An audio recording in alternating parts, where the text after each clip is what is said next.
السلام علیکم ورحمۃ اللہ وبرکاتہ۔ وعلیکم السلام۔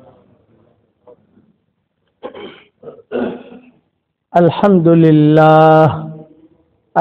للہ نحمده ونستعینه ونستغفره ونؤمن به ونتوکل علیہ ونعوذ باللہ من شرور انفسنا ومن سیئات اعمالنا، من يهده الله فلا مضل له ومن يضلله فلا هادي له، ونشهد أن لا إله إلا الله وحده لا شريك له، ونشهد أن سيدنا ومولانا محمدا عبده ورسوله صلى الله عليه وعلى آله وأصحابه وبارك وسلم تسليما كثيرا كثيرا، أما بعد فأعوذ بالله من الشيطان الرجيم، بسم الله الرحمن الرحيم، يا أيها الذين آمنوا اذكروا الله ذكرا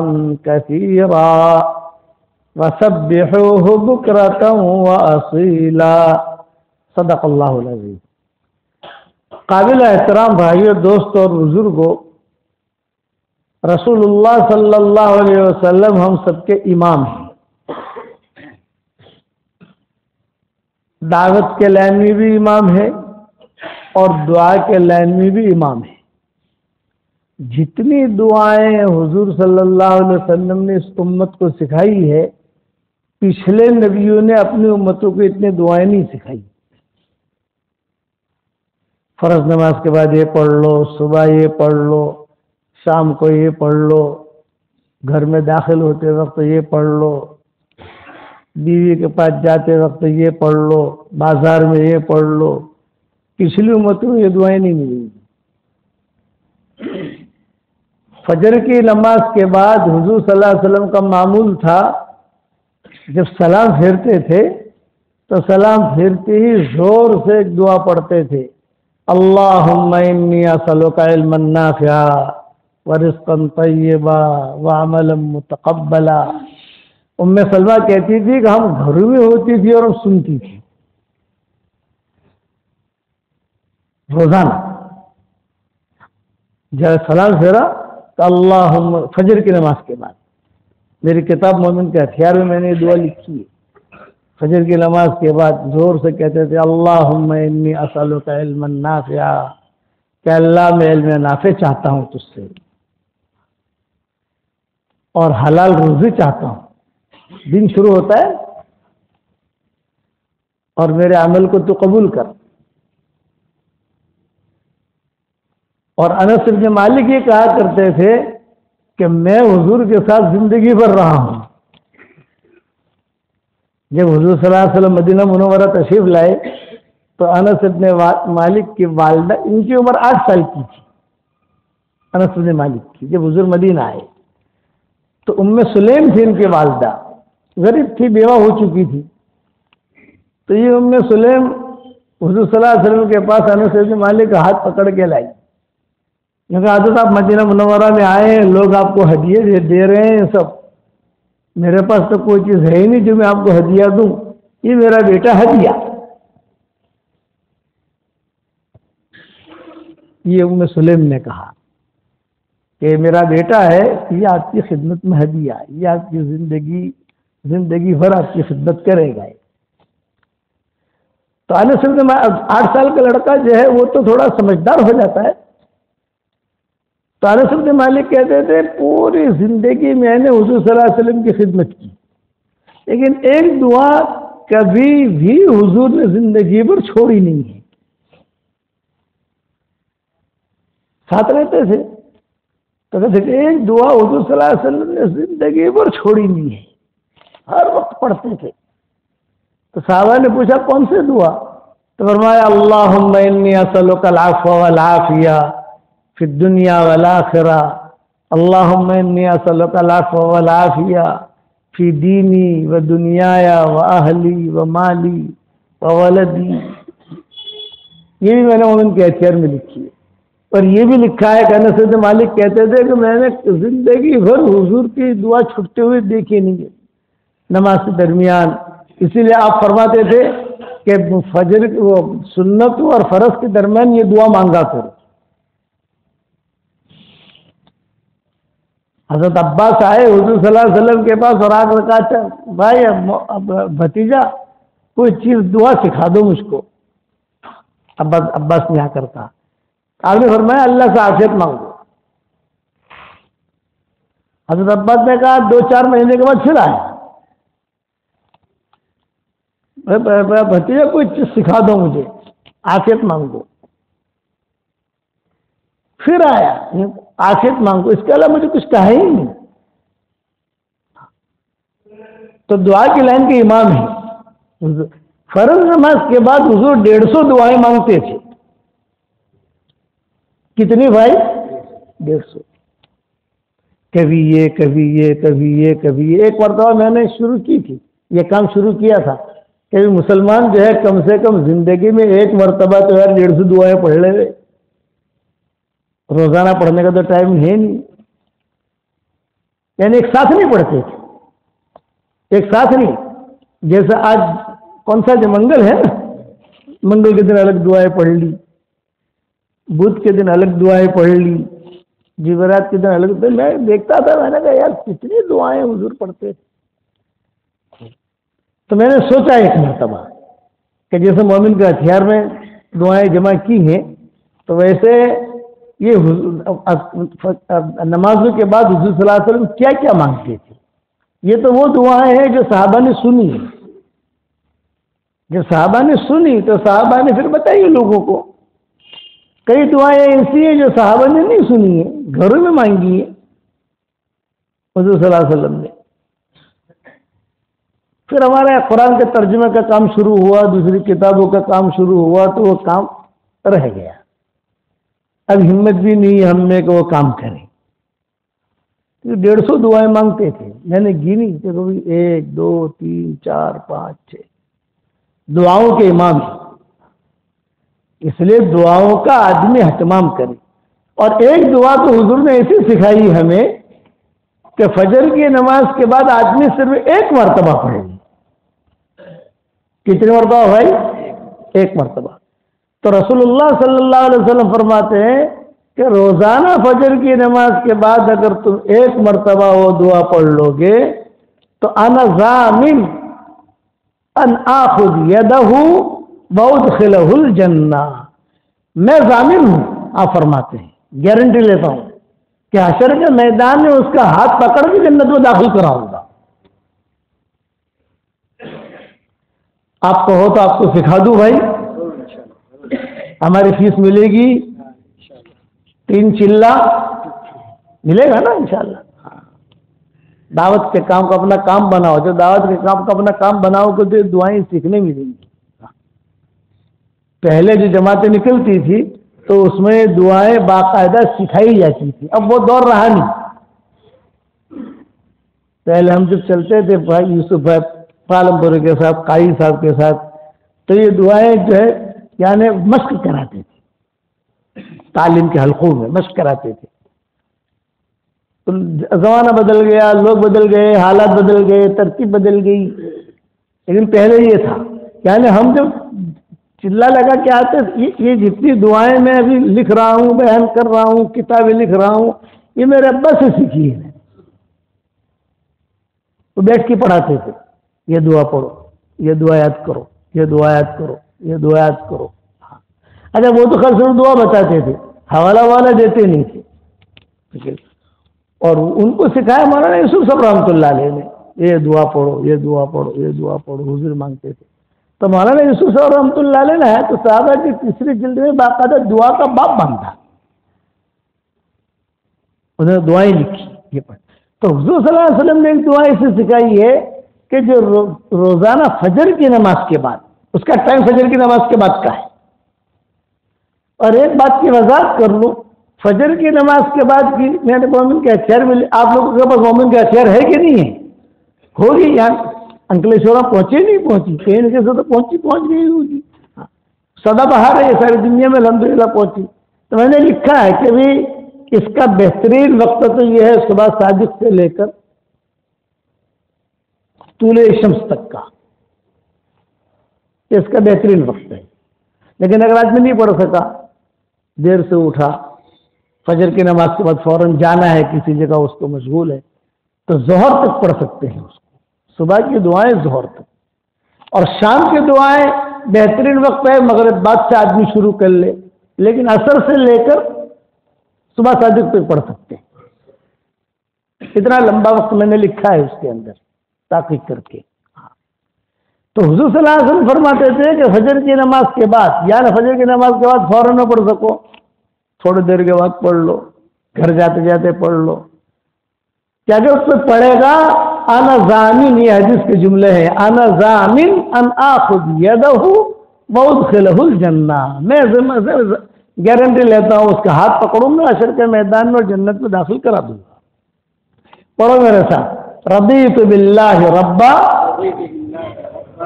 وبالاسلام دینا وبمحمد صلی اللہ علیہ وسلم رسولا و نبیا.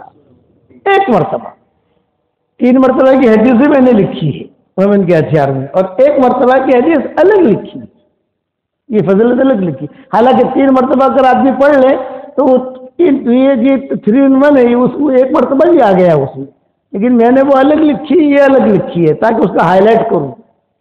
1 مرتبہ آدمی کم سے کم پڑھ لے تو جو آپ فرماتے ہیں میں اس کا ہاتھ پکڑ کر جو ہے جنت میں داخل کرا دوں گا. یہ فضیلت بیان کی حضور صلی اللہ علیہ وسلم نے. تسبیح کا سردار بتایا، دعائیں بتائیں، اور پھر کہا کہ دعا میں اللہ نے اجر بھی رکھا ہے، دعا میں اللہ نے اثر بھی رکھا ہے. دعا جو ہے کبھی بھی رد نہیں ہوتی. دعا ایک ایسی چیز ہے کبھی بھی رد نہیں ہوتی، ریجیکٹ نہیں ہوتی. ریجیکٹ کہتے ہیں نا، ویزا ریجیکٹ ہو گیا، تو دعا میں ایسا نہیں ہے. دعا یا تو مقبول ہو جائے گی یا محفوظ ہو جائے گی. نماز میں ایسا ہے کہ نماز قبول نہیں ہوتی، زکوٰۃ قبول نہیں ہوتی. آپ نے زکوٰۃ دی لیکن آپ کے مال میں گڑبڑ ہے تو وہ قبول نہیں ہوگی. وہ کہ آپ نے نماز پڑھی ہے لیکن نماز میں آپ نے ٹھیک ٹھاک نہیں پڑھ لی. دعا یہ بات نہیں ہے. دعا جو ہے یہ اوپن ہے. 2 چیزیں ہماری شریعت میں ایسی ہے کہ جو بہت جلدی قبول ہو جاتی ہے. ایک دعا کہ آدمی کبھی بھی دعا مانگنے سے نہ اٹھتا ہے. اب میرا کام چل رہا ہے باقی رہنے والی نیکیاں، روزانہ ایک باقی رہنے والی نیکیاں لکھتا ہوں، روزانہ ایک ورثہ کرتا ہوں. باقی رہنے والی نیکیاں یہ 1000-2000 تک جائے گی، تو کتاب کی شکل میں آ جائے گی. تو آدمی اس کو پڑھتا رہے، مانگے اللہ تعالیٰ سے. میرے والد صاحب رحمۃ اللہ علیہ فرماتے تھے کہ دعا پڑھی نہیں جاتی، دعا مانگی جاتی. دھیان سے مانگے. قرآن شریف میں کہا گیا وَإِذَا سَأَلَكَ عِبَادِي عَنِّي فَإِنِّي قَرِيبٌ. پیارے نبی جی میرے بارے میں اگر میرے بندے پوچھے تو یہ کہنا میں بہت قریب ہوں. اجیب دعوت الداعی اذا دعان. فجر کی نماز کے بعد حضور صلی اللہ علیہ وسلم ساری دعائیں پڑھتے تھے. یہ میں نے مومن کے ہتھیار میں لکھی ہے، لیکن یہ میں نے بہت شارٹ لکھی ہے، مختصر. اس کے علاوہ بہت خزانہ ہے حدیثوں کے اندر. تو حضور دعوت کے بھی امام ہے، دعا کے بھی امام ہے. ماشاء اللہ لا قوت الا باللہ اشہد ان اللہ علی کل شیء قدیر. حضور نے فرمایا صبح میں کوئی وقت یہ 1 مرتبہ پڑھ لے تو پورا دن اس کو اللہ پاک صاف روزی دے گا، حلال روزی. نیکیاں بڑھانے کے اسباب والی دعائیں بتائیں حضور صلی اللہ علیہ وسلم نے. گناہ معاف کرانے کے اسباب والی دعائیں بتائیں حضور صلی اللہ علیہ وسلم نے. یہ کرو گناہ معاف، یہ کرو گناہ معاف، یہ کرو گناہ معاف، یہ کرو گناہ معاف. یعنی گناہ معاف کروائے، نیکیاں بڑھوائیں. اس لیے اللہ کے راستے میں نکل کر دعاؤں کا بھی اہتمام کرے آدمی، اور گھر پر رہ کر بھی دعاؤں کا اہتمام کرے. اور گھر سے نکلو تو زور سے پڑھو بسم اللہ توکلت علی اللہ، آہستہ نہیں. ہم جن بزرگ بن جاتے ہیں آہستہ ایسا پڑھتے ہیں، نہیں، گھر سے نکلنے ہو تو زور سے پڑھو. کہ وجہ کیا زور سے پڑھنے کی؟ کہ بچے سنیں، بیوی سنیں، کہ بھی سنے کہ ہاں یہ قرب و جوار والے سنے، اگر مسلمان ہے کوئی اور ماحول ہے تو پھر آدمی احتیاط کرے، لیکن ایک ہمارا ماحول ہے جیسے سامنے بھی مسلمان ہے، یہ دائیں مسلمان ہے، تاکہ یہ اثر ہو۔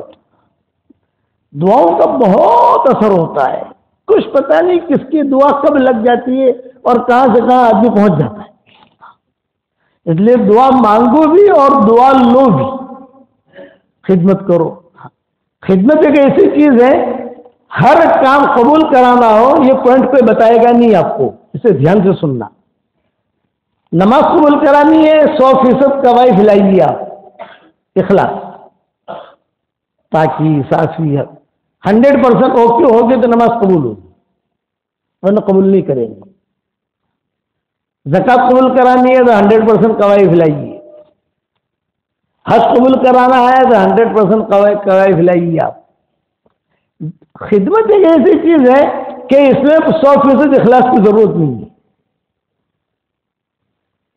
0 معمولی ساری تو خدمت اللہ قبول کر لیتا ہے۔ صرف ایک نیکی ہماری شریعت میں ایسی ہے، اسی لیے کتے کو جس نے پانی پلایا تھا اس پر اللہ نے مغفرت کر دی، وہ کوئی مخلص نہیں تھی، وہ لڑکی تو فاحشہ تھی، وہ خدمت پر اس کی مغفرت ہوئی ہے۔ اس لیے آدمی خدمت کا مادہ بھی رکھے، جو ہماری جماعتوں میں سکھایا جاتا ہے، بھائی جماعت میں نکل کر خدمت کرو، امیر کی خدمت کرو، ساتھیوں کی خدمت کرو، کہتے ہیں نا ساتھیوں کی خدمت کرو، ان کی خدمت کرو۔ اصل یہ ہمارے رحمۃ اللہ علیہ فرماتے تھے کہ جماعت میں نکل کر یہ سارے اوصاف سیکھو، خدمت کیسے کی جائے۔ میں ہمارے ساتھیوں کو کہتا ہوں کہ ابھی چلے میں جاؤ گے تم تو چلے میں سب سے پہلا فائدہ کیا ہوگا؟ یہ فائدہ ہوگا کہ آپ کی 5 نمازیں جماعت کے ساتھ ہو جائیں گی، یہ سب سے پہلا فائدہ ہے۔ باقی فائدے جو ہیں وہ اپنی جگہ ہے، یہ سب سے پہلا فائدہ ہی ہے۔ اس لیے آدمی دعوت میں بھی لگے اور دعاؤں کا اہتمام کرے، اپنے بچوں کو دعائیں دو۔ حدیثوں میں دعائیں آتی ہیں۔ عبداللہ بن عباس چھوٹے تھے تو ایک مرتبہ حضور صلی اللہ علیہ وسلم نے سب عبادلہ کہتے ہیں، عبداللہ بن عباس، عبداللہ بن عمر، عبداللہ بن زبیر، عبداللہ بن عمرو بن عاص، یہ عبادلہ صاحبزادے تھے سارے کے سارے۔ میں عبداللہ بن عباس حضرت عباس کے بیٹے، عبداللہ بن عمر حضرت عمر کے بیٹے، عبداللہ بن زبیر حضرت زبیر کے بیٹے، عبداللہ بن عمرو بن عاص کے بیٹے، یہ سب صاحبزادے تھے، بڑوں کے بیٹے تھے، تو ان کو عبادلہ کہتے ہیں حدیثوں کے اندر، عبادلہ۔ تو ایک مرتبہ حضور بیٹھے ہوئے تھے، حضور نے کہا بھی چلو تم لوگ وہاں کھڑے رہو، سب میں یہاں بیٹھا ہوں،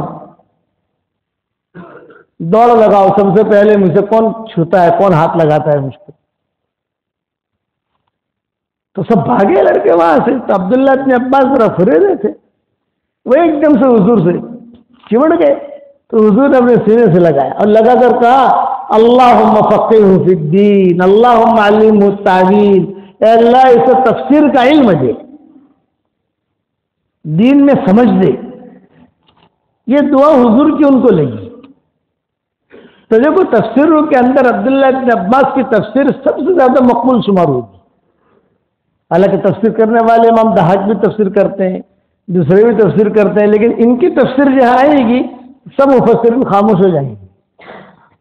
حضرت عمر کے زمانے میں، حالانکہ یہ چھوٹے تھے، بڑی عمر نہیں تھی ان کی، حضرت عمر کے زمانے میں کوئی مشورہ ہوتا تو عبداللہ بن عباس کے قریب بٹھاتے حضرت عمر اور کہتے ہیں غص یا غواص، یہ جملہ کہتے ہیں، غص یا غواص، ارے علم کے سمندر میں تجھے ڈبکی مار نکال، کیا اس کا حل کیا ہے؟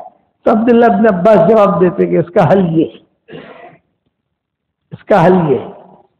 یہی معاملہ تھا حضرت علی کا، کبھی کبھی حضرت عمر اچنبھے میں پڑ جاتے تھے کہ کیا فیصلہ کروں اس کا، قرآن حدیث کے خلاف فیصلہ کر نہیں سکتے، فیصلہ تو کرنا ہے نا۔ ایک لڑکی کا قصہ آیا حضرت عمر کے زمانے میں، کوئی مدینہ والا کوئی فیصلہ نہیں کر سکتا، قصہ لمبا ہے، لمبے قصے کیا بیان کریں، وہ مطلب کوئی سارے خاموش امہات المومنین سے پوچھا تو انہوں نے کہا بھی ہمارے پاس اس کا جواب نہیں. بھائی تم کہا یا عبداللہ ابن ہمارے پاس اس کا جواب نہیں. تو قریش کی عورتیں مکہ سے آئی, قریش بڑھیا ہیں, انہوں نے حضرت عمر کو کہلوایا حضرت عمر کے زمانے میں کہ دیکھو یہ لڑکی کا مسئلہ ہے, ہمیں مکہ مکرمہ میں بھی خبریں پہنچی ہیں, ان کا فیصلہ ہم کریں گے. حضرت عمر نے کہا بہت اچھا بھائی, لیکن ہو سنت کے یعنی قرآن سنت کے مطابق, خالی جیب سے فیصلہ نہیں کرنا. تو وہ عورتیں آئیں, حضرت عمر کی مہمان بنی, یعنی شاہی مہمان بنی ہے سمجھ لو, اور میرے خیال سے آدھے دن کے اندر فیصلہ کر لیا جس پر سارے صحابہ متفق ہو گئے. تو ایسا ہی قصہ ہوا تھا ہرمزان کا حضرت عمر کے زمانے میں. یہ بہت بڑا ڈاکو تھا ہرمزان, بہت مسلمان شہید کیے, بہت. حضرت عمر ڈھونڈتے تھے اسے, یہ کہیں پکڑا جائے. اب مسلمانوں کتنے شہید کیا, ظاہری باتیں ہم بھی اس کو قتل کریں گے. وہ ہاتھ نہیں آتا, ایران کا تھا ہرمزان اس کا نام تھا, ایرانی تھا. بہت مسلمان شہید کیے, خبریں عام ہر دن میں خبر آتی تھی ہرمزان نے فلاں کو مارا, ہرمزان نے فلاں کو مارا, فلاں. اور دور حضرت عمر کا. حضرت عمر کہتے تھے یار تم سب کہاں سے لائے اس کو. ایک مرتبہ خدا کا کرنا ایسا ہوا تو پکڑا گیا, اور پورے مدینہ میں عید ہوگی, ہرمزان پکڑا گیا. ہرمزان آپ ایران جاؤ گے, ایران تو آپ کو وہاں ریلوے اسٹیشن اور بینکیں اور بڑے بڑے جو ان کے راستے ہیں ان سب پر ہرمزان کا نام ملے گا آپ کو. اب تک وہ زندہ ہے ان کے یہاں, کہ بڑا آدمی گزرا ہے. جو اپنے کسی بڑے آدمی کے نام پر سڑک رکھتے ہیں کہ بڑا آدمی گزرا ہو تو اس کے نام پر سڑک, اس کے نام پر ایئرپورٹ رکھتے ہیں. تو آپ ایران جاؤ گے کبھی جانا ہو تو دیکھنا جماعت میں لے جائے اللہ تعالیٰ. اب تو وہاں بھی کام ہو رہا ہے خراسان وغیرہ میں ہمارے یہاں. تو یہ وہاں بڑے بڑے رستے ہرمزان ریلوے اسٹیشن بڑے بڑے, تو اس میں ہرمزان کا نام ملے گا آپ کو. یہ پکڑا گیا. اب مدینہ منورہ میں عید پکڑا گیا, شوہر کا قاتل پکڑا گیا, باپ کا قاتل پکڑا گیا, بھائی کا قاتل پکڑا گیا, بیٹے کا قاتل پکڑا گیا.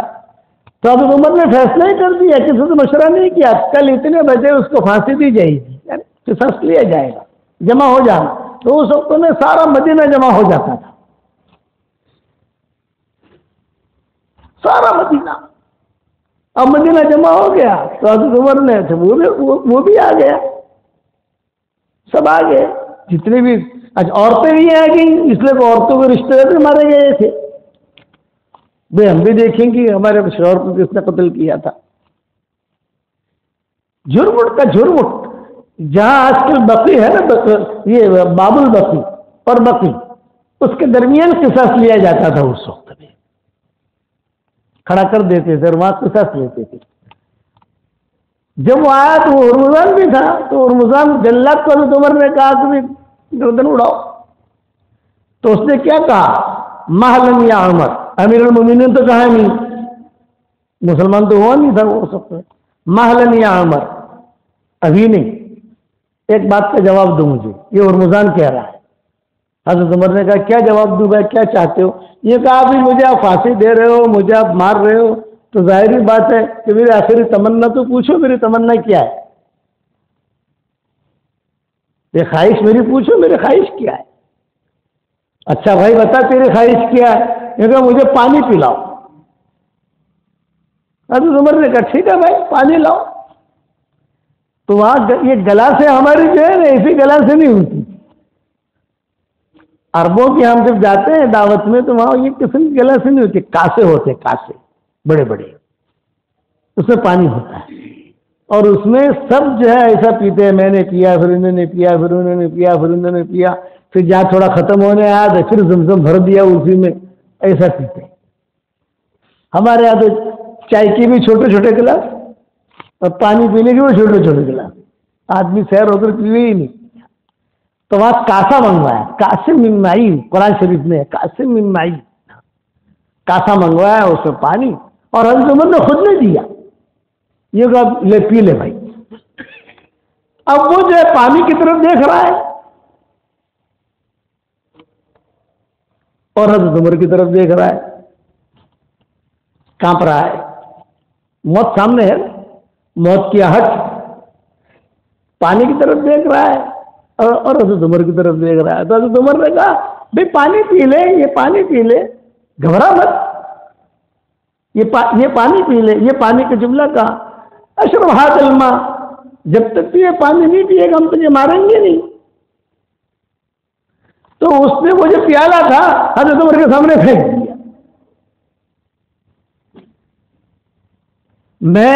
آپ نے یہ کہا ہے کہ جب تک یہ پانی پیے گا نہیں ہم تجھے قتل کریں گے نہیں. یہ پانی میں پی نہیں سکتا, آپ مجھے مار نہیں سکتے. یہ اس کے ساتھ قصہ ہوا ہے رمضان کے ساتھ. حضرت عمر کہتے ہیں کہ یہ آدمی نے مجھے جو ہے نا بیوقوف بنایا اور میرے جملے کی وجہ سے میں پھنسا, لیکن اب کیا کروں. امیر المومنین تھے, قریب میں حضرت علی کھڑے تھے. تو حضرت علی سے کہا بھائی کیا کروں میں اب. پھر میں وہ سچا ہے, آپ نہیں مار سکتے, اتنے بڑے آدمی کو نہیں مار سکتے آپ. شریعت یہ کہتی ہے کہ نہیں مار سکتے. آپ نے کہا جب تک یہ پانی نہیں پیے گا ہم تجھے قتل نہیں کریں گے. تو اسے پھینک دیا. تو دیکھ میں یہ پانی پی نہیں سکتا, آپ مجھے مار نہیں سکتے. اچھا بھی نہیں مار سکتا تھا, اب کریں کیا, اس کو یہاں رکھیں, باہر بھیجیں گے تو پھر وہ حرکت کرے گا. بھی نہیں مار سکتے لیکن جیل میں تو رکھ سکتے کہ نہیں. ہر جیل نے کہا نہیں آپ اس کو چھوڑنا پڑے گا. اس کو آپ نے قسم کا امن دے دیا, یہ امن کا جملہ ہے. چنانچہ حضرت عمر نے کہا کہ جاؤ بھائی انت حر. حر کا مطلب یہ ہے کہ تو آزاد ہے, جہاں جانا ہے جا. یہ اخلاق پر وہ مسلمان ہوا ہے. ان کے اتنے اونچے اخلاق ہمیں شاید رکھنا. بد اخلاقی سے اچھے ہیرے آپ کے کٹ جائیں گے. ہمارے دعوت کے کام کرنے میں بھی اگر میٹھے بول ہم نے نہیں بولے تو ہمارے ساتھی ہم سے کٹ جائیں گے. زبان کا میٹھا بول جو لوگوں کے دلوں کو جوڑ دے یہ کروڑوں نفلوں پر بھاری ہے. اور زبان کا کڑوا بول جو لوگوں کے دلوں کو توڑ دے یہ کروڑوں گناہوں پر بھاری. کروڑوں گناہوں پر. سمندر جتنے ہیں سمندر ان میں اتنی کڑواہٹ نہیں ہے جتنے زبان کے کڑوے بول میں. دنیا میں جتنے سمندر ہیں یہ سارے کے سارا اس میں کڑواہٹ ہوتی ہے. صرف ایک سمندر ایسا ہے جو میٹھا پانی ہے, وہ ہے 7ویں آسمان کا. 7ویں آسمان کے اوپر صحیح حدیثوں میں آتا ہے 1 آسمان 2 آسمان 3 آسمان 4 آسمان 5 آسمان 6 آسمان. 7ویں آسمان پر ایک سمندر ہے بہت بڑا, اس سے بڑا سمندر کوئی نہیں. دنیا میں سمندر کیسے ہیں, کوئی سمندر بھی ہے, نہریں بھی ہیں, باغ بھی ہے, مکانات بھی ہے, بنگلے بھی ہیں, زمینیں بھی ہیں. دنیا میں تو ایسا ہے نا, وہاں ایسا نہیں ہے. وہ ٹوٹل پانی ہے اور اس کے اوپر اللہ کا عرش ہے اور اس کے اوپر اللہ کی کرسی ہے. وہ پانی نہیں تھا. اور دنیا کے جتنے سمندر ہیں سارے کے سارے اس میں کڑواہٹ. تو علماء نے لکھا ہے کہ جتنے سمندر ہیں وہ سمندروں کی کڑواہٹ اتنی نہیں ہے جتنے کڑوے بول میں.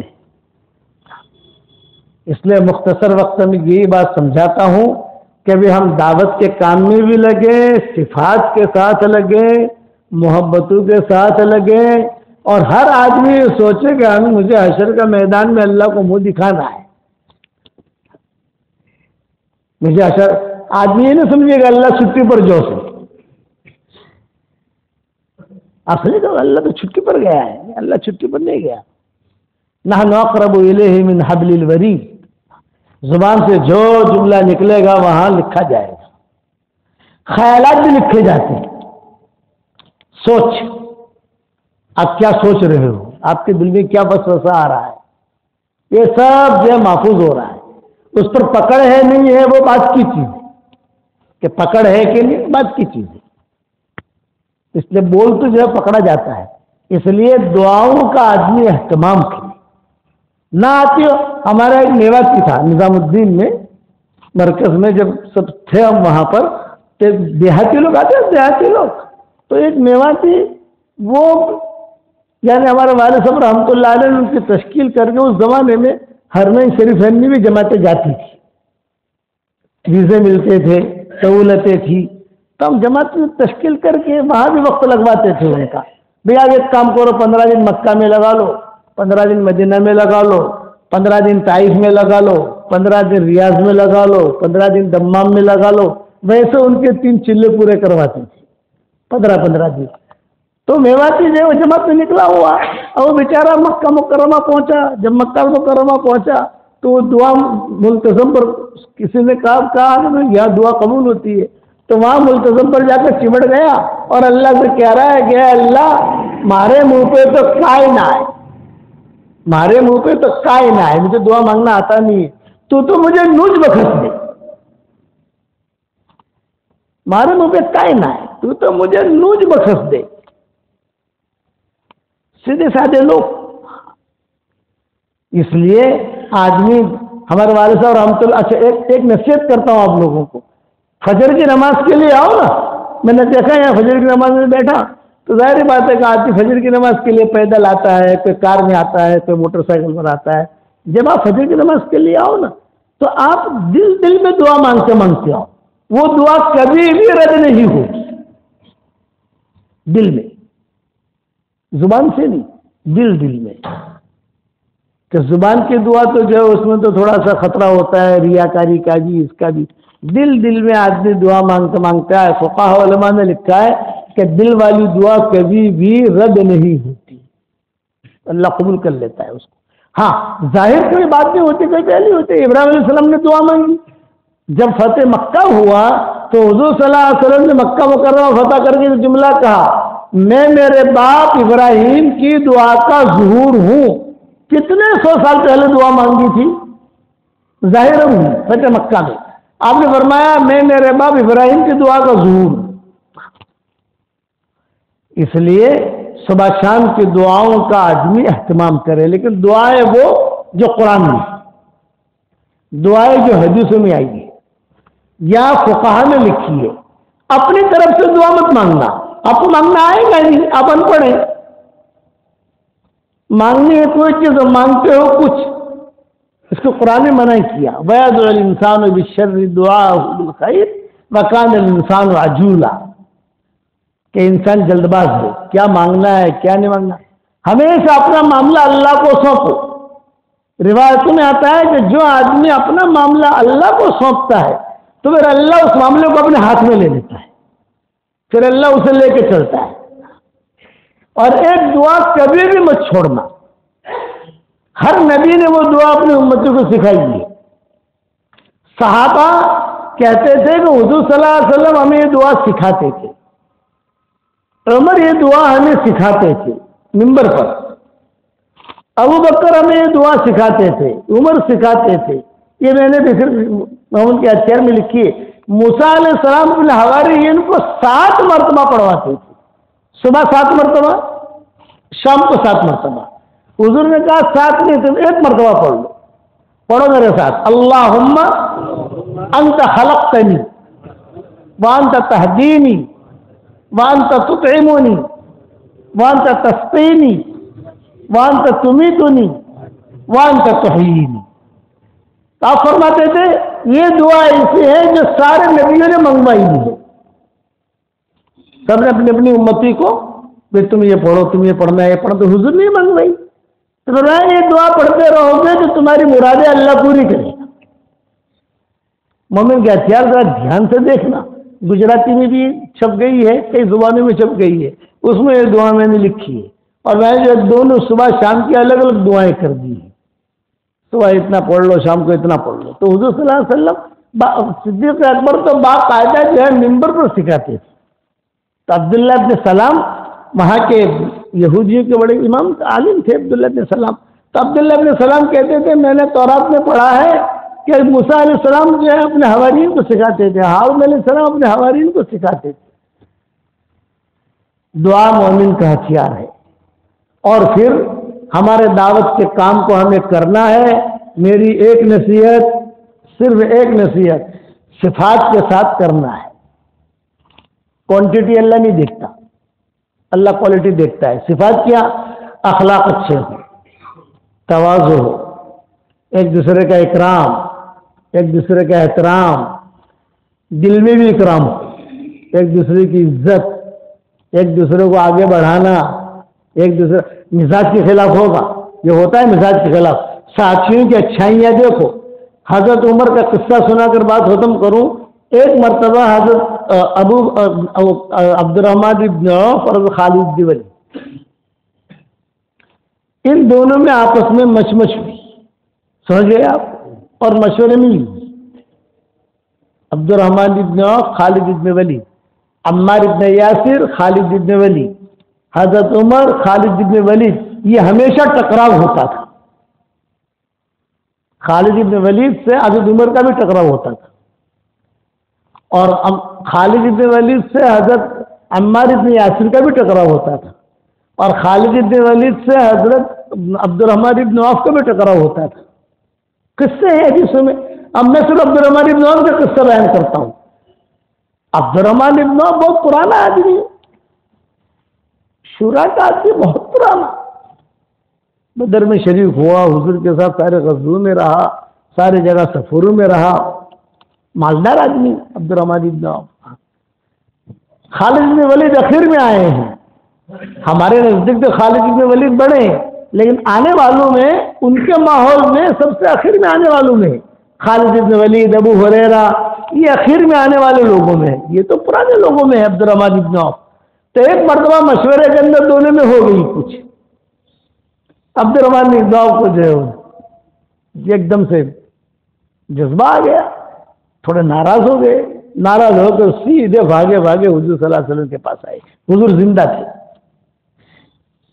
تو حضور نے فرمایا بھی خیریت ہے عبد الرحمن، کیا مسئلہ ہے؟ لیکن آدمی وہ چھوکرا آیا ہے نا خالد، یہ نئے نئے آئے تھے خالد بن ولید، وہ جو ہے نا مشورے کے اندر ایسے ایسے باتیں کرتا ہے، مشرق کی مغرب کی. آج مجھے ڈانٹ دیا مشورے میں اس نے. کون شکایت کر رہا ہے؟ عبد الرحمن بن عوف. کس سے کر رہے ہیں؟ حضور صلی اللہ علیہ وسلم. ابھی یہ باتیں ہو رہی ہیں، اتنے میں خالد بن ولید بھی آ گئے بھاگے. جب بھاگے آئے تو آپ نے فرمایا ہاں بھائی خالد کی. اب حالانکہ آپ کو تو پتا ہے کہ یہ گڑبڑ ہوئی ہے وہاں مشورے میں، لیکن آپ خاموش رہے. اب خالد کیا ہوا؟ آدمی بڑے بھی آئے نا، یہ بخشتے نہیں ہیں مجھے یعنی یہ ان کی شکایت کر رہے، یہ ان کی شکایت کر رہے، اور حضور کے سامنے شکایت کر رہے، غیبت نہیں کر رہے حضور کے سامنے. تو روایتوں میں کیا ہے؟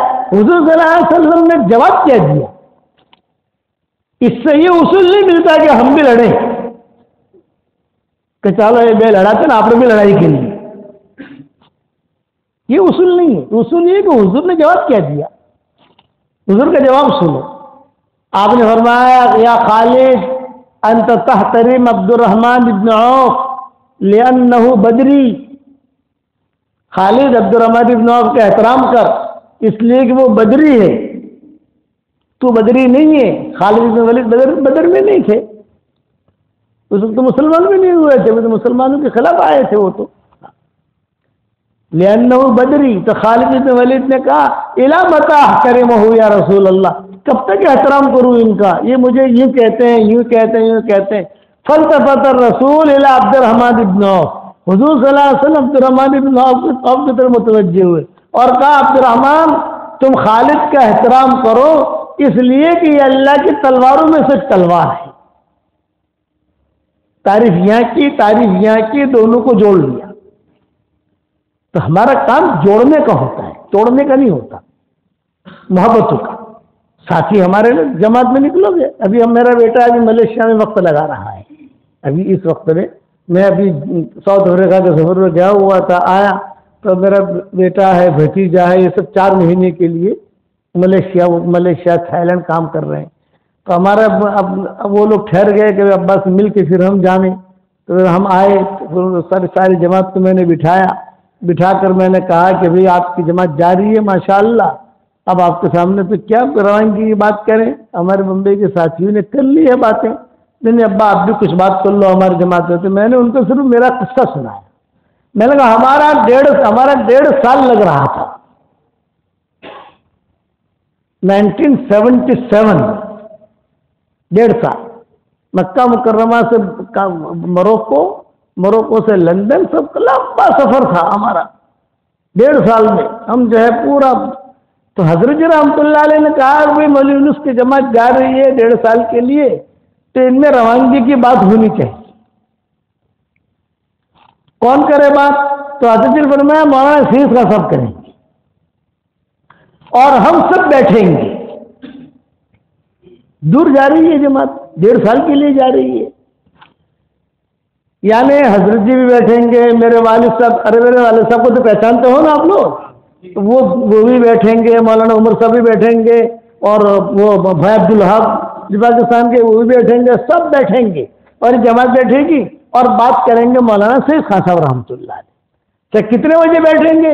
یہ ہوگا 10:30 سے 11 تک، آدھا گھنٹہ بات ہوگی روانگی۔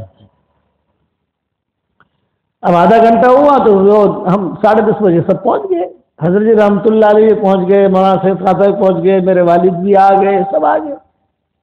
اب مولانا سید خان صاحب رحمۃ اللہ علیہ نے روانگی کی بات شروع کی، اور بعد میں کیا کہا؟ ماشاءاللہ جماعت میں کتنے ساتھی ہیں، تھوڑا ناک میں بولتے تھے مولانا سید خان صاحب رحمۃ اللہ علیہ، جماعت میں کتنے ساتھی ہیں؟ میں نے کہا 5 ساتھی، ہم 5 ساتھی تھے، 1-2 کا انتقال ہو گیا، باقی زندہ ہے۔ تو کون کون؟ یہ جماعت کے ساتھی تھے۔ اچھا، میں آپ لوگوں کے سامنے اور حضرت جی کے سامنے، مولانا عمر صاحب کے سامنے، بھائی عبدالحق کے سامنے روانگی کی بات کیا کروں؟ میرے خود سمجھ میں نہیں آتا، بس ایک مختصر 5 منٹ روانگی کی بات کرتا ہوں، اور وہ یہ کہ جماعت میں جا رہے ہو خوب کھانا، یہ مولانا نے کہا سب کے سامنے، یہ سب پرانے بیٹھے ہیں، خوب کھانا، خوب سونا، خوب پینا۔ مولانا سید خان صاحب کہہ رہے ہیں ہماری جماعت کو، یہ میں نے کھانے کا جملہ تھوڑا بہت ان کی زبان میں، خوب کھائیو، خوب پیو اور خوب سوئیو، ایک کام مت کیجیو۔ 4 نصیحتیں کی ہم کو، خوب کھائیو، خوب پیو، خوب سوئیو، ایک کام مت کیجیو۔ اچھا، بار بار کہتے رہے ایک کام مت کیجیو، ایک کام مت کیجیو، تو حضرت جی بول پڑے۔ حضرت جی نے کہا کون سا کام نہیں کرنا ہے؟ حضرت کا آواز تھوڑا بھاری تھا، مولوی صاحب کون سا کام نہیں کرنا ہے؟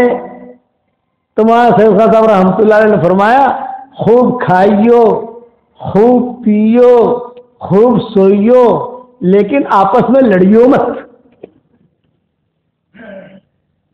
اس لیے کہ تم اگر لڑو گے تو سارے ملکوں میں لڑائی پھیلا کے آؤ گے، اور اگر تم محبتوں سے رہو گے تو سارے ملکوں میں محبتیں پھیلا کے آؤ۔ یہ جملہ کہا تو میں نے میرے بیٹے سے کہا، میں نے کہا بھی آپ کو میں بھی وہی نصیحت کرتا ہوں جو مجھے مولانا سید صاحب رحمۃ اللہ علیہ نے کی تھی، جماعت میں جا رہے ہو بھی جاؤ جماعت میں، الحمدللہ وقت لگاؤ۔ پھر میں نے میرے بیٹے سے کہا، میں نے کہا جب وہ 2 لاکھ کا تمہارا خرچہ ہے، بیوی بچے تمہارے ہیں، یہاں ماحول ہے، اپنا گھر کا ماحول الگ ہوتا ہے، جماعت کا ماحول الگ ہوتا ہے۔ یہ 15 دن ہوئے ہوں گے، 15 دن پہلے کی بات ہے۔ میں نے کہا 2 لاکھ کا ایک آدمی کا خرچہ، اور آپ کی بچی، اس کی بچی بہت چھوٹی ہے اروا، وہ اروا کو چھوڑ کے تم جا رہے ہو سب، اس لیے وہاں جا کر کام سیکھنا، کام کرنا، سیاست مت سیکھنا۔ جماعت میں نکل کر سیاست نہیں سیکھی جاتی، سیاست اگر تم نے سیکھی جماعت میں نکل کر تو تم دنیا بھی محروم، مرنے کے بعد بھی محروم، کچھ نہیں ملے گا، خالی ہاتھ اللہ کے سامنے کھڑا ہوگا۔ اللہ کے رسول آئے تو اللہ پاک 10 وقت چلا لگانا سمجھ لے، اچھا، اور 3 چلے کتنے لگائے؟ یہ کہا 15 تو اگر تن چلا لگایا تو اللہ کیا کہیں گے؟ اگر سیاست سیکھی اور صفات کے ساتھ کام نہیں کیا تو اللہ کہیں گے کہ بدو زیرو سے بھائی مارا بلے کو لایا نہ سے مارا بلے شو لایا بتاؤ. حشر کے میدان میں اللہ جب آنکھوں میں آنکھیں ڈال کر پوچھے گا تو ہم کہیں گے اللہ تعالیٰ کا اللہ پاک ذرا تھوڑا اور اخارو تھوڑا ہمارے امام صاحب نے لینا ہوں, ہمارا امیر صاحب نے لینا ہوں, ہماری ڈیڈی ذرا بہت دیندار رہتی ہے انہیں لینا ہوں. اللہ کا کوئی نہ لاپانا سے بھائی تو بتا تو شکر ہی نہ ہے. آنکھوں میں آنکھیں ڈال کر اللہ پوچھے گا. اس کو قرآن میں کہتے ہیں وَبَدَا لَهُم مِّنَ اللَّهِ مَا لَمْ يَكُونُوا يَحْتَسِبُونَ. حشر کے میدان میں آدمی دیکھے گا میں بہت کچھ کر کے آیا ہوں لیکن خالی آیا. اس لیے ایک بات ذہن میں رکھنا, جہنم میں سب سے پہلے کافر نہیں جائے گا. جہنم میں سب سے پہلے یہود نصارہ نہیں جائیں گے. جہنم میں سب سے پہلے مجوسی نہیں جائیں گے. تو جہنم میں کون جائے گا سب سے پہلے؟ وہ دین کے کام کرنے والے جائیں گے جن کی نیتوں میں کھوٹ تھا.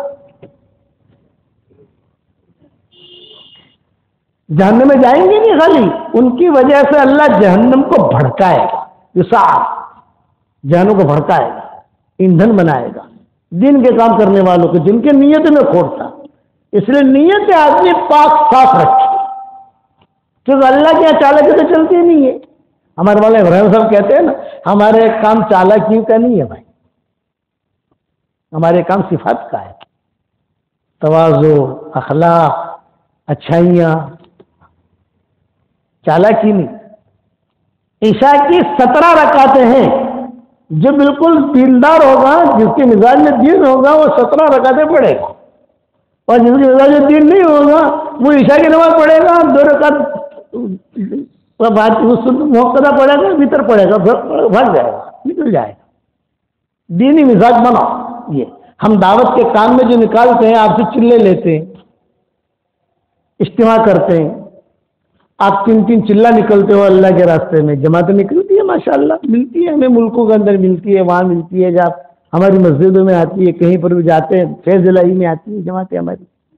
تو کہتے ہیں کہ مولانا میں نے کہا ایک ہی نصیحت ہے, اللہ کے راستے میں نکلو ہو, یہ وقت امانت ہے, آپ کا پیسہ امانت ہے, آپ کی محنت امانت ہے. ٹائم ضائع مت کرنا بھائی. ٹائم ضائع کرنا تو آپ انکلیشور کیا کم تھا بھائی, یہاں کرو نا ضائع. اللہ کے راستے میں نکل کر نہیں, چالاکیاں نہیں سیکھنی, ہمیں اللہ کے لیے کرنا ہے. اور سیدھے سادے طریقے پر ہمارا کام بہت سیدھا سادہ ہے, سمپل, پانی کی طرح.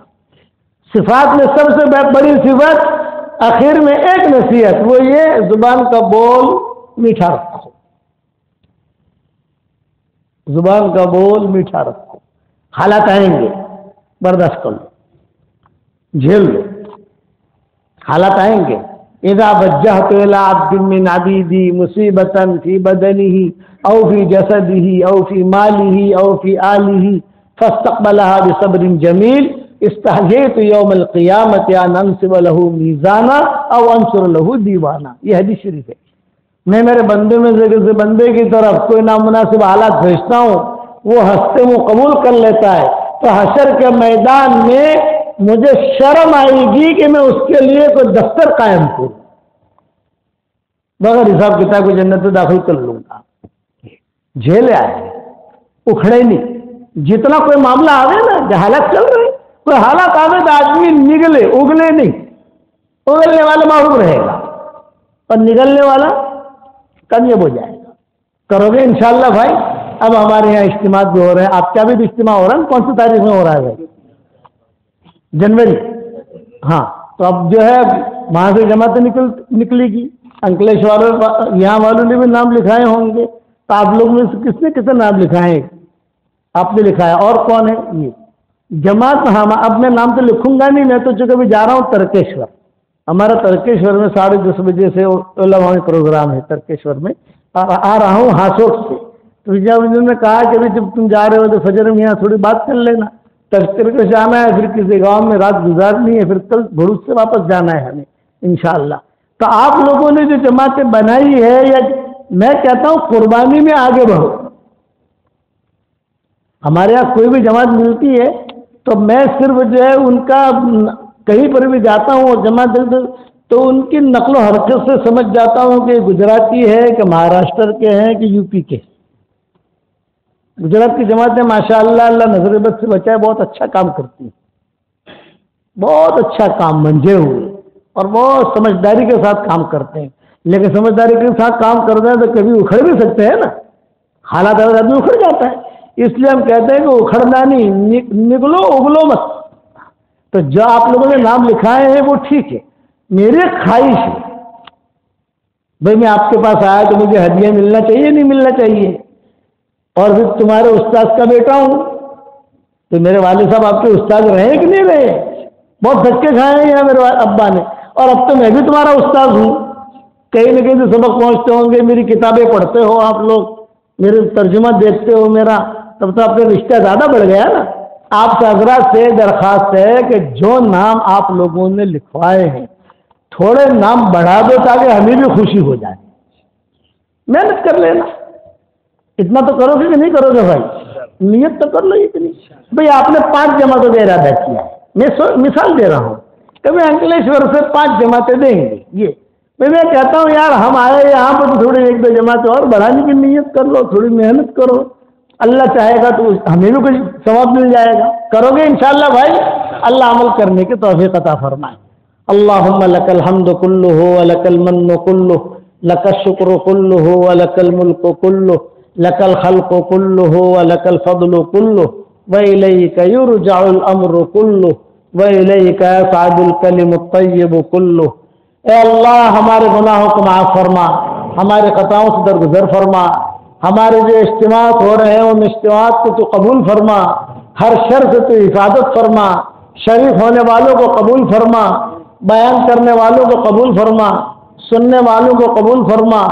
جتنی جماعتیں اللہ تیرے راستے میں نقل و حرکت کر رہی ہیں ان کی نقل و حرکت کرنے کو تو قبول فرما, ان کی حفاظت کرنا, ان کی حفاظت فرما. اے اللہ ہر شریر کی شرار سے حفاظت فرما. پورے انکلیشور والوں کو تو قبول فرما, یہاں کے ذرے ذرے کو قبول فرما, دونوں جہاں کی حاجات کے غیر سے تکفل فرما. رسول اللہ صلی اللہ علیہ وسلم نے جتنی خیر کے لائن کی دعائیں مانگی وہ ساری ہم سب کے لیے مقدر فرما, اور جن شرور سے پناہ چاہیے ہو ان شرور سے تو ہماری حفاظت فرما. ہمارے دوستوں کو قبول فرما, ان کی محبت کے کرنے کو قبول فرما, ہمارے گشتوں کو قبول فرما, 3 دن نکلنے کو قبول فرما, چلے میں نکلنے کو قبول فرما, قربانیاں دینے کو قبول فرما, مسجد جماعت میں بیٹھنے کو قبول فرما, دینی ٹھیوں کو قبول فرما, دینی مراکز کو قبول فرما, مدارس کو قبول فرما, مکاتب کو قبول فرما, اور جو بھی ذرہ خیر وجود میں آیا ہو تو اس کی نگرانی فرما, اس کی آبیاری فرما, اس کی آبپاشی فرما, اور اپنے فضل و کرم سے ہماری ساری دعاؤں کو قبول فرما. سبحان ربک رب العزت عما یصفون وسلام علی المرسلین الحمد للہ رب العالمین. آخر میں ایک درخواست کر لوں آپ لوگوں سے, انکلیشور میں تو پراپرٹیاں بہت بنائی ماشاءاللہ, بھروچ میں بھی بہت پراپرٹیاں بنائی, انکلیشور کے قریب ہی آپ کوسمبا ہے وہاں پر بھی پراپرٹیاں بنائی, زمینیں بھی خریدی, دکانیں بنائی, بنگلے بنائے.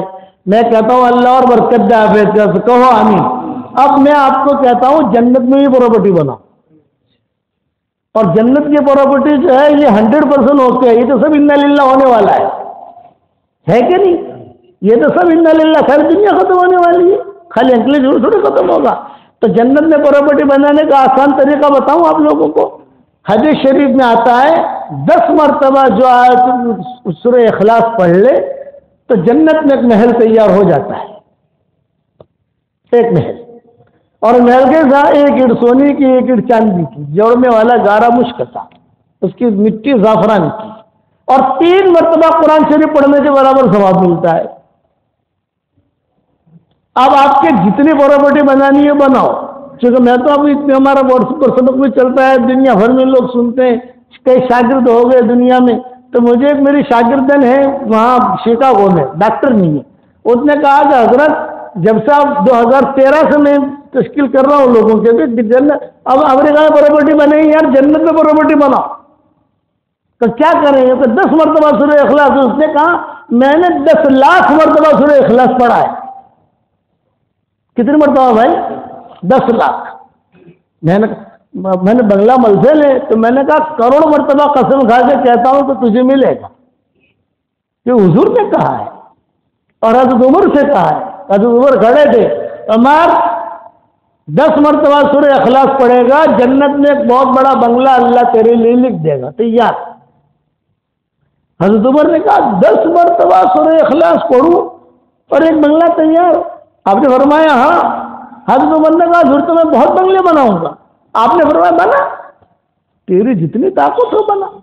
کیا طاقت ہو, تو بناتے بناتے تھکے گا, وہ دیتے دیتے نہیں تھکے گا. تو میں کہتا ہوں لوگوں سے, آج کل جہاں پر بھی جا رہا ہوں, علماء کو بھی کہا, ان کے یہاں ہاسوڑ میں بھی کہا, سب جگہ, علی پور گیا تھا میں, وہاں پر بھی کہا, سارے علماء جمع ہوئے تھے, ڈاگھیل وغیرہ جہاں پر بھی مدرسوں میں جاتے ہیں, تو میں سب جگہ کہتا ہوں کہ بھائی آپ لوگ جو ہے کم سے کم 313 مرتبہ تو میں نے کہا سورہ اخلاص پڑھنے کی عادت ڈال دو روزانہ. 31 بنگلے تیار ہو جائیں گے روزانہ, اور 104 مرتبہ قرآن شریف پڑھنے کا وہ ثواب ملے گا, اور کوئی انکم ٹیکس والا آئے گا نہیں. دنیا میں اگر آپ نے انگلیشور کے اندر کوئی پلاٹ لے لیا تو انکم ٹیکس والے محسوس کرتے ہی نہیں کرتے. وہاں روزانہ جنگل, میرے والد صاحب کہتے تھے بیٹا آپ نے جیسے نا جنت میں بنگلہ تیار کروانا, گھبراوانا نہیں. અને જે અલ્લાહ જન્નતમાં આપી શકે છે એ અલ્લાહ મુંબઈમાં બી આપી શકે છે. 2-4 બંગલા ત્યાંથી આવી જશે.